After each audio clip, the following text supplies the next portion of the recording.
you on this earth, I already knew what you was going to do. I knew the trials and the tribulation you was going to go through. He said, I know what I have anointed and prepared you for. Sometimes our trouble is preparing us for our destiny. Yes.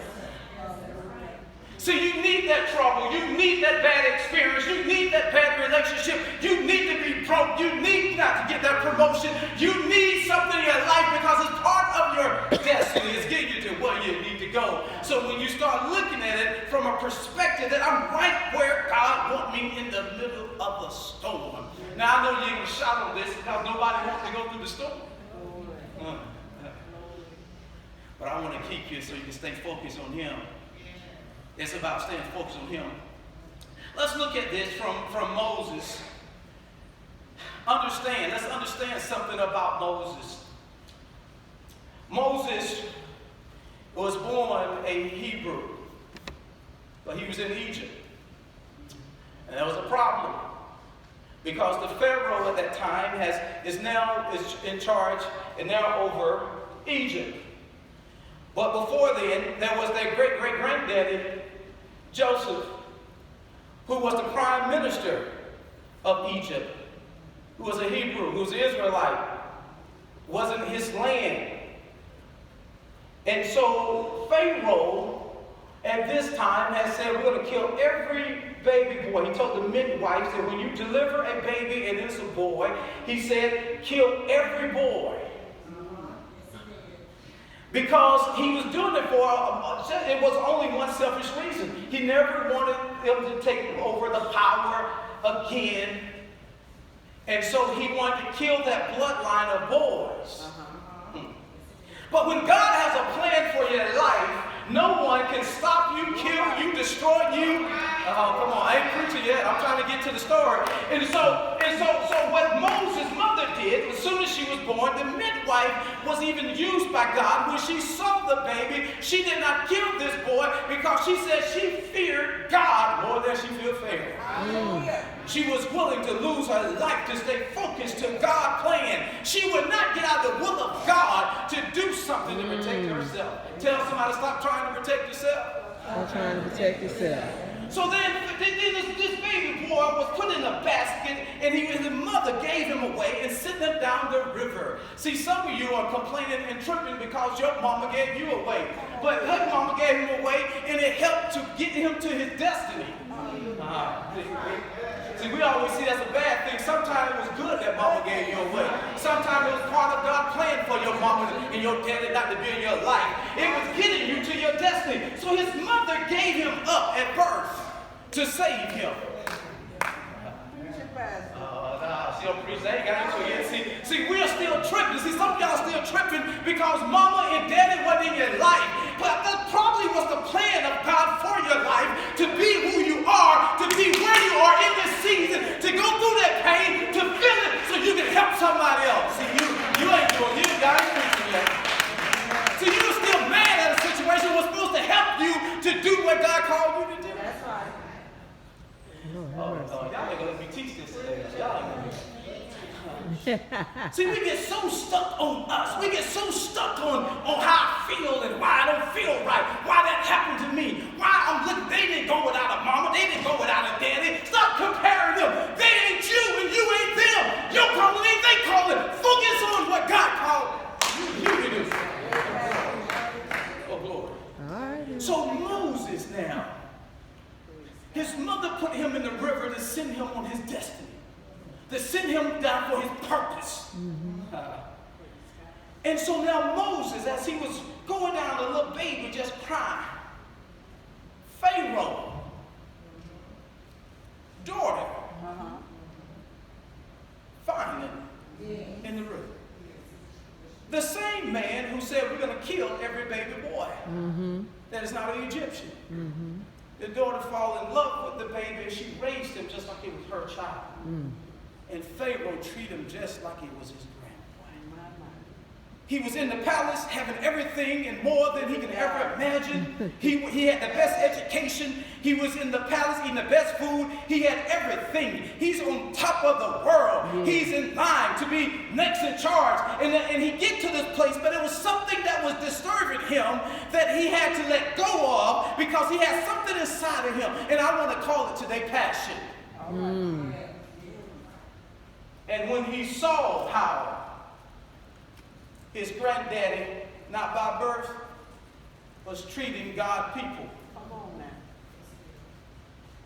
And when he saw one of the Egyptians beating one of the Israelites, he went out of his passion and actually killed the man because he knew that wasn't right to be treating another human being like that, especially a child of God. All right.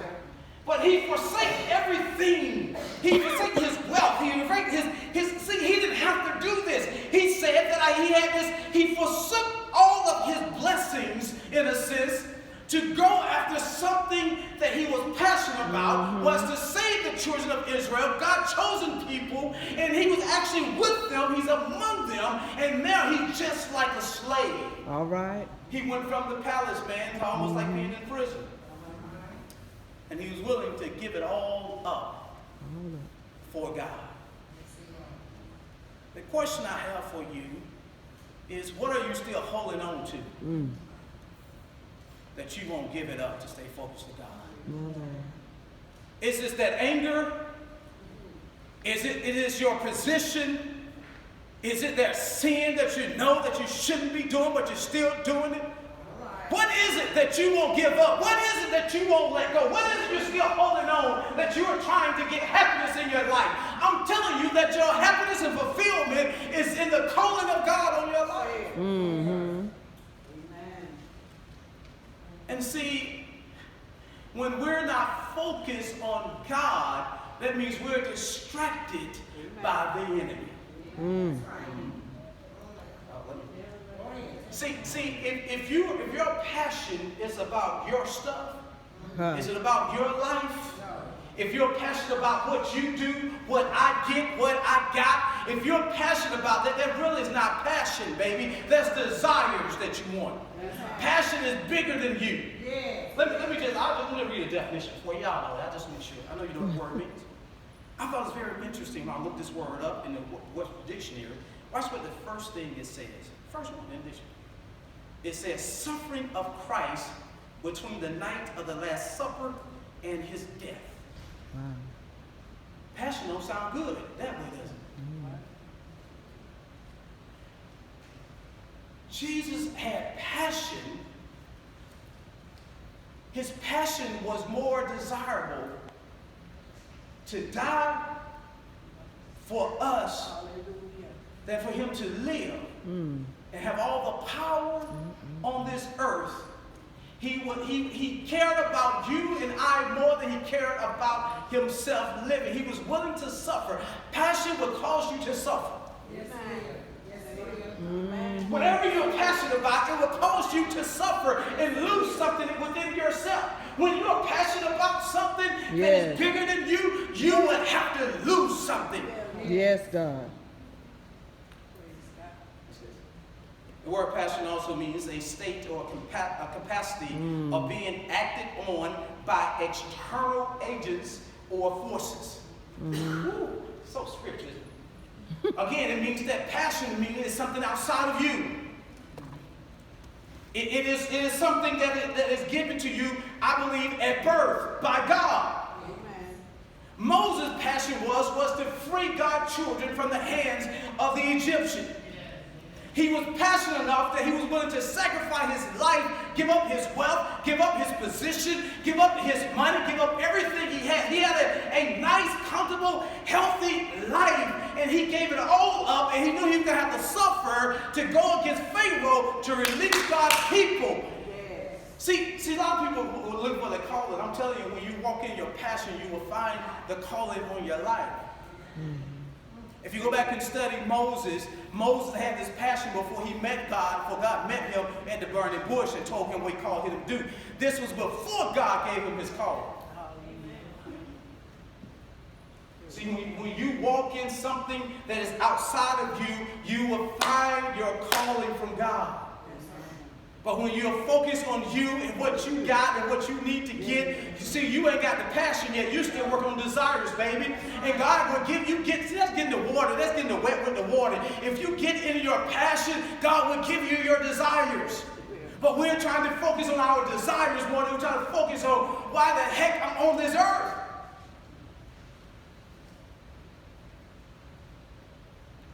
So Moses. Let me go back now. I got to teach a little more here. Y'all quiet up in here. That's where I need you right there. Verse 24, he said, by faith, Moses, when he was come to years, refused to be called the son of Pharaoh's daughter. I already kind of talked about that. He gave it up. He gave his position up. Verse 25, choosing rather to what? Suffer affliction with the people of God. How many of you are willing to suffer with the people? Come on, preacher. God told Abraham, he said, you are blessed to be a blessing to all families on the earth is blessed. So he said, don't stop giving till you have gave to every family on this earth. Are you giving your calling, your gifting to every person that you come in contact with? Are you freely giving it? Or are you choosing who you're going to give it to? All right. I'm just, don't pay me attention. He said then to enjoy, rather than to enjoy the pleasure of sin for a season. See, in other words, he's saying that sin you think that is good to you, is pleasant to you, is only going to last for a season. Because that, what you were doing, what I'm doing, it usually come back and catch up with you. You know, one of the funniest things to me, when people say something like this, you know, they ain't married, or they married, and they sleeping with somebody else, and they get the person pregnant, and they get confused of how that happened.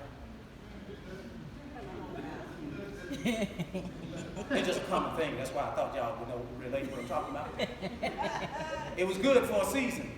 It felt good while I was doing it, while you were doing it. It felt good for the season until, whoops, something happened. Or, oops, I got caught at somebody's house that I shouldn't have been at. You might as well just go ahead and suffer up front. You know you want to do it. You know you want to do it. They say, I'm going to have to resist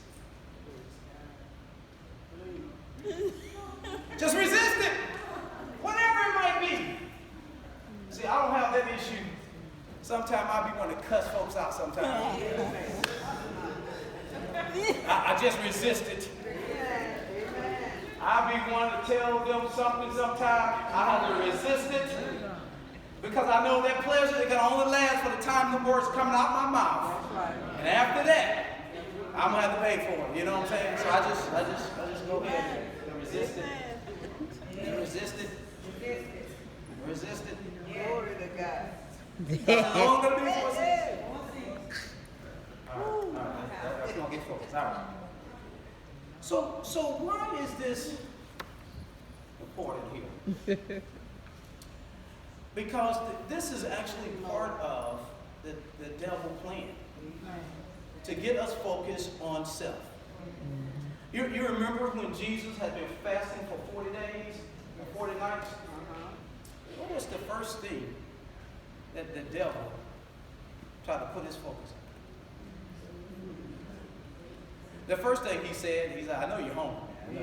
You know you're hungry. Yeah, you know you're hungry. Look at that rock over there. Turn that into some bread. You got the power. You know how some people challenge you when they know you can do something. They try to get you to do something because they know that you are weak or you're someplace, and they try to encourage you to do something because you got the power to do it.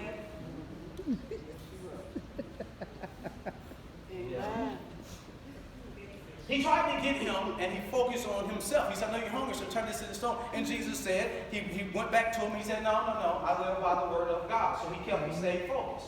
Amen. Then the devil didn't stop. You know, you don't just get one distraction, man. He came back to him again. Mm-hmm. He took him up into the house. He looked up into it, gave him up. He said, he took him up to the house. He said, listen here, you got all this power. Why don't you just jump off this mountain? You dash your foot.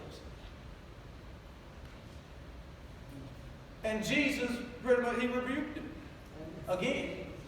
He said, no, I ain't going to do that. He was still focusing on who? Then he took him on up. He said, "This here, I tell you what, every person wants what they want." He said, "I give you everything that you can imagine. But one thing, you got to worship." See, the devil is trying to distract us from our passion and what we're purpose here. It's because he's trying to get us focused on ourselves. Yes. That's why I haven't had yet. I'm waiting for a person to come to me and say, "Chaplain, I came to you because I'm sad, I'm depressed, I'm down, because I can't worship God today." I ain't heard it yet. "Oh, I'm just down because, we're working so hard and I want to spend more time with focus on God."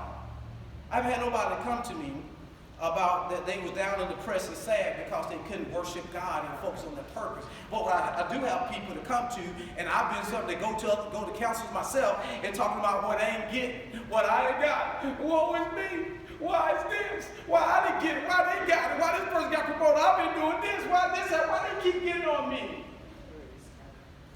Why? Because that's inward. That's focusing on me. So that ain't focused on my passion. I'm still at a level of desire. God is trying to get us to the place that we focus on why he put us on this earth. He put passion in you before you was on this earth. The devil want to keep us focused on ourselves, on our desires. What I'm not getting. Why this ain't working out for me? He wants us to focus on our desires to keep us distracted from our purpose.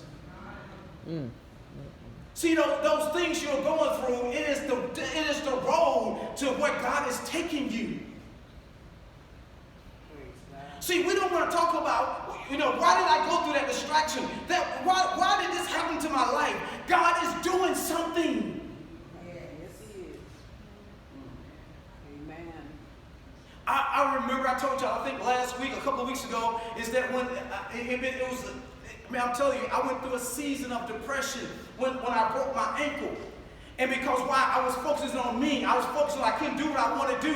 I'm sitting around this house. I was having a pity party. And God, why me? And I almost got selfish and said, God, all the people on this aircraft that jumped, come on, God. I know there had been some sinner up in there. You could have broke that ankle. I'm the doggone chaplain. Why I'm the only one got injured? Look how selfish that is. Amen. Amen. I'm telling you my conversation with God. And then God said, why not you? That's right. You don't know what I'm doing with this. You don't know why I had you be in this pain. You don't know why. I'm going to use this. Stop focusing on you. He said, you prayed for everybody to be safe. Well, I answered your prayer. You didn't even pray for you. I said, God, bless these soldiers and make sure nobody get injured. He said, I answered your prayer. I said, glory. The next time, when I start that job, I'm like, Lord, I'm going to start praying for me in tongues. Pray for them in English. Pray for myself in tongues while I go there before I jump again. And he said, I'm sending you back out. But I was like, God, maybe this is it. I'm getting up and, He's like, no, you ain't done.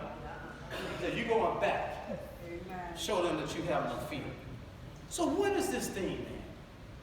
As I'm getting ready to close in a few minutes, what is this thing that you are focusing on that is causing you to be down and sad and depressed and out? What is it? Mm-hmm. Because when you have passion, you don't focus on you. That's right. You focus on the calling. You focus on the thing that drives you. Yes. What is it? Let me show you something here. Go to 1 Peter 5. 1 Peter 5.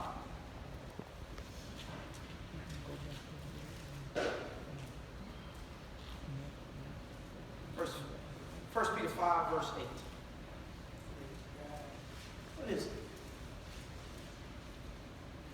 I'm telling you, our distraction is when we'll focus on us. The devil been using it for years. Why I didn't get the job? Why I didn't get the promotion? Why this happened this way? Why I got sick? Why my child sick? We keep all this, why you did God? And I'll tell you, I was telling my kids as they were sitting down at the table, I said, listen here, the biggest thing and the problem, I think more mama said, he said, when you compare yourself to somebody else, That's a big distraction. Because you're not that person not you. When you're trying to compare yourself to someone else, man, you actually lessen who you are. See, you trying to compare yourself to somebody else. They're at the highest height of their life, and that maybe at that level might not be the level that God is taking you to. So why are you comparing yourself to someone? Just be you, baby. Just be who you are. Listen here, somebody telling me, man, you might need to try to grow some hair. No, this me, baby. I ain't got no hair. I ain't growing no hair. I ain't trying to look like, I don't care they did implant. Oh, this me. I'm okay with me. Okay, Paul. Amen. Oh, I don't care how much hair. I care what Deion Sanders do. I remember him bald. I know he had an implant. But I'm okay. Watch this. 1 Peter 5, verse 8.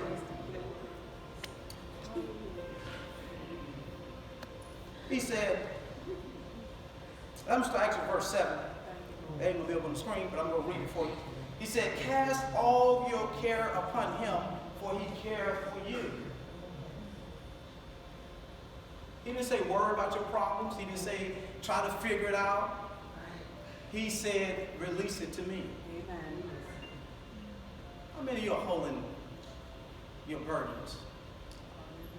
How many of your burdens are maybe getting you down, got you depressed? I'm telling you, the reason is because you're focusing on it. And God didn't tell us to do that. He said, release it to me. See, anytime that we are meditating and pondering on our trials and our tribulation, we're saying, God, I don't need you right now. That's right. I got this.